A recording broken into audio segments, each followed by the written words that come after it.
It creates a picture of a technology that is incredibly advanced but also vulnerable. It explains why there were multiple crashes in the same area. New Mexico was a radar hot zone. They were flying into a trap they couldn't see. This connects back to the Utah explosion. Sardine Canyon is near military installations. Utah has always been a testing ground. If the same radar arrays were active in Utah in 1949, it explains the silver object losing control and exploding. The interference with the controlling mechanism theory aligns perfectly with the erratic behavior reported by witnesses. The falling object. The explosion. It wasn't a pilot error. It was electronic warfare, even if we didn't mean to do it. The Hotel memo ends with a sentence that is both frustrating and suspicious. He writes that the special agent did not attempt to investigate further. Why? You are the FBI. You have a report of 3 recovered alien craft and 9 bodies. And you don't investigate further? There are only 2 reasons for that. 1, the story was a hoax and they knew it. Or 2, the investigation was already taken out of their hands. By 1950, the Air Force and the specialized recovery teams, what people later called Majestic 12 or similar groups, would have had total jurisdiction. The FBI deals with federal crimes, not interplanetary recovery. Once the military declared it a matter of national security, Hoover's boys would have been told to back off. No further investigation needed is code for, we don't have clearance for this. The censorship in the document is also key. The name of the Air Force investigator is blacked out. The name of the informant is blacked out. Someone wanted to make sure that even if this memo leaked, the trail would go cold. But the trail didn't go cold, it just went underground. The Hotel memo proves that the Roswell incident wasn't just a weather balloon. The weather balloon story was the cover. The hexagonal disc mentioned in other documents was the confusion, but Hotel is clear, circular, raised centers 50 feet. This brings us to the sheer volume of material. 3 saucers. That is a lot of debris, that is a lot of metal. Where did it all go? Wright Field is often mentioned. The memo from 1947 regarding the Roswell disk mentions transporting material to Wright Field. This is Wright-Patterson Air Force Base in Ohio. It became the legendary dumping ground for everything the government found. But what about the Utah object? If the Utah object exploded over the mountains, the recovery would have been messy. Small pieces, scattered over miles of canyon. You can't just load 3 intact saucers onto a flatbed truck like they supposedly did in New Mexico. In Utah, they would have had to scour the caves. They would have had to climb the peaks. The silver-colored object seen in Utah matches the description of the metallic cloth and the saucers in New Mexico. It is a consistent aesthetic. Silver, metallic, circular. The scary part is the timeline.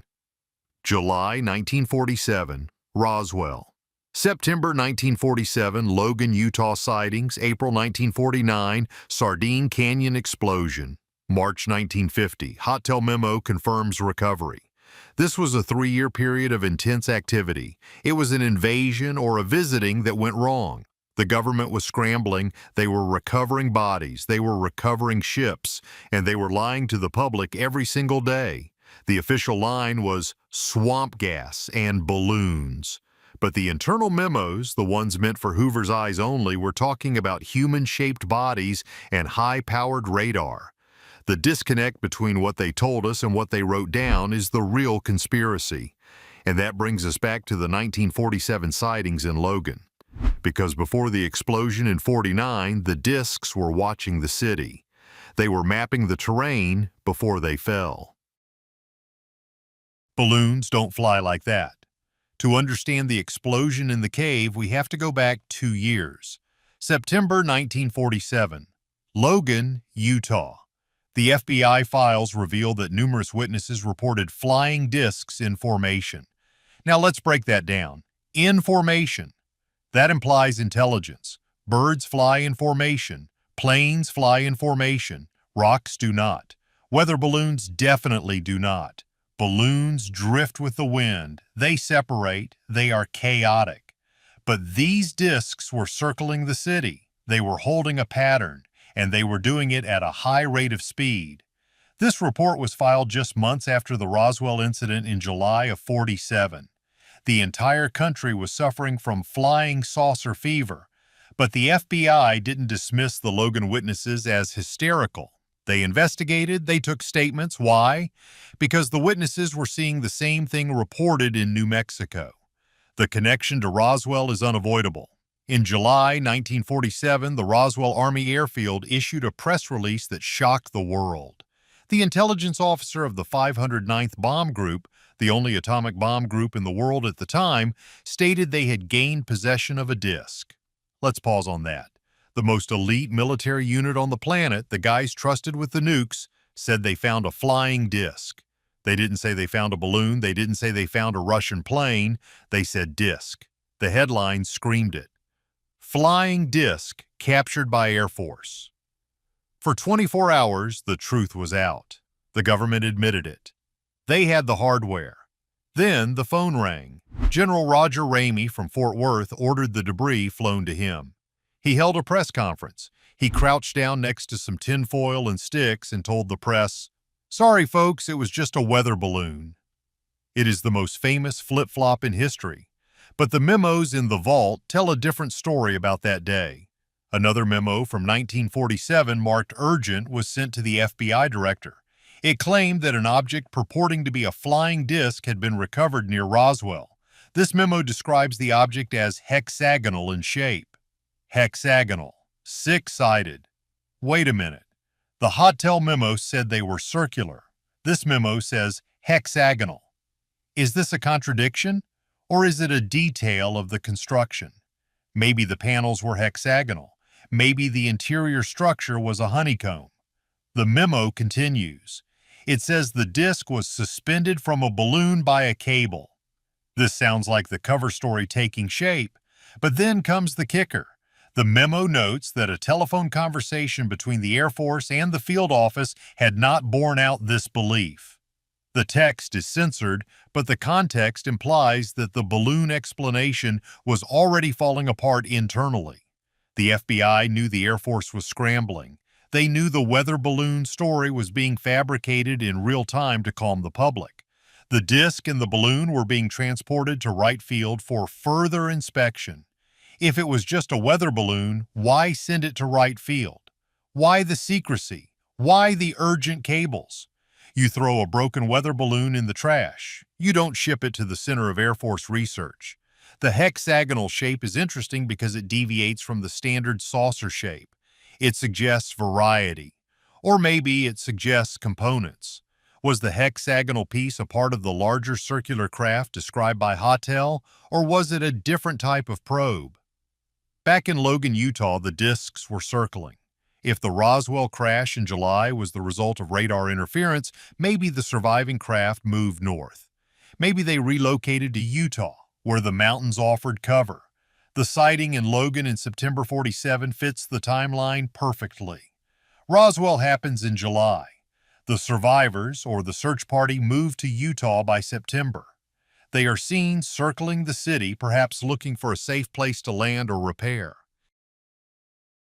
Then, 2 years later, in '49, one of them fails completely and explodes in Sardine Canyon. It creates a narrative of a prolonged presence. They didn't just visit once, they were here. They were operating, and the U.S. government was tracking them the whole time. The weather balloon explanation became the standard lie. Every time someone saw something, it was a balloon. Saw a silver flash? Balloon. Saw a formation at Mach 2? Balloon. Saw an explosion in a canyon? Balloon. But the public wasn't buying it, and the witnesses in Utah certainly weren't buying it. The police officer in Sardine Canyon saw an explosion. Balloons don't explode in a rash of fire. They pop, they deflate, they drift down. A rash of fire implies high-energy fuel. It implies a reactor breach. The FBI files showed that the Bureau was stuck in the middle. On one side, they had credible reports from their own agents and police. On the other side, they had the Air Force telling everyone to shut up and look away. Hoover was a power player. He hated being kept in the dark. These memos prove he was gathering his own intelligence. He wanted to know what the Army really had, and what they had was bodies. The Hotel memo's mention of 3 bodies of human shape is the detail that destroys the balloon theory forever. You don't put test dummies in weather balloons in 1947, and even if you did, they wouldn't be dressed in metallic cloth of a very fine texture. The blackout suit's detail is crucial. It implies biology. It implies these beings had blood, circulation, and a need to be protected from G-forces. They were mortal. They could die. And when they crashed in Utah, they likely died there too. So where are they? If the Utah explosion was a total disintegration, maybe there were no bodies to recover, just pieces. Metal shards scattered across the rock face. But if the falling object stayed intact, then somewhere in the archives of the U.S. military, there is a report about the Utah recovery, a report that hasn't been released yet. The vault gave us a peek, but it didn't give us the whole picture. We know the Air Force claimed the Roswell object was a balloon. We know they lied. We know the FBI knew they were lying. The Logan sightings confirmed that the skies over Utah were a hot spot. The formation flying suggests a coordinated effort. They were looking for something, or hiding from something, and the mountains were the perfect place to do it. Why Utah went silent. So, we have a silver object exploding over Sardine Canyon. We have a falling object, and then silence. Let's talk about the falling object. When a craft explodes midair, the heavy parts fall straight down. The lighter parts drift. The debris field can stretch for miles. But the core, the reactor, the cockpit, the heavy machinery, that drops like a stone. In the rugged terrain of Sardine Canyon, a heavy object falling from the sky could easily punch through the canopy, smash into a ravine, or crash into the mouth of a cave.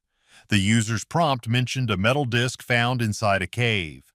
While the provided FBI memos focus on the explosion and the Roswell recovery, the logic bridges the gap.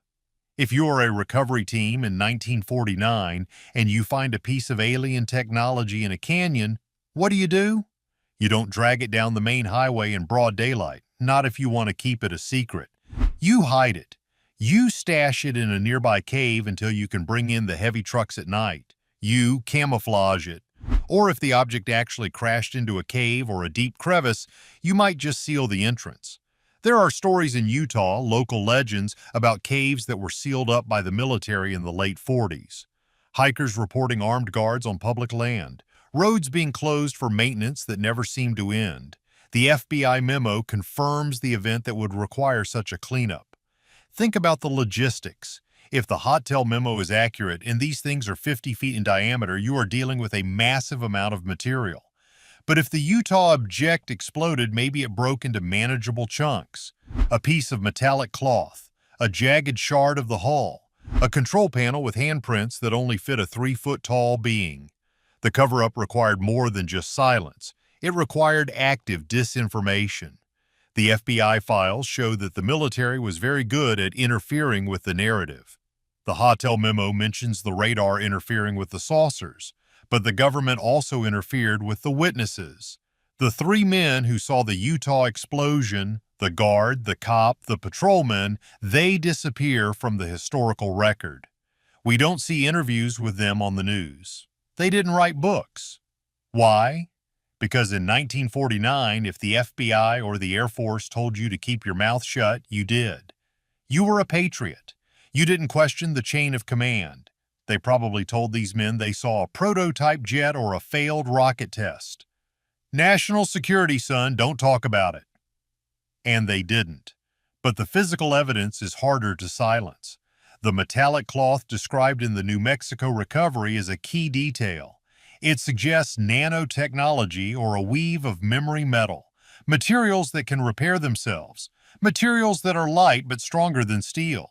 If a hiker in Sardine Canyon found a scrap of that cloth today, would they know what it was, or would it look like trash? That is the genius of the cover-up. They made the topic ridiculous. They made flying saucers a joke. So if someone found a piece of silver metal in a cave, they wouldn't take it to the police. They would think it was junk. But the FBI took it seriously. The urgency of the cables proves that behind closed doors, nobody was laughing. Hoover wasn't laughing. The Air Force generals weren't laughing, they were terrified. So do you think the Utah object is still out there, buried under the rocks of Sardine Canyon? Or did the military scrub the mountain clean before anyone could look? If these memos are real, history is wrong. Hit that like button if you want more deep dives into the archives, and subscribe to see what else the FBI is hiding.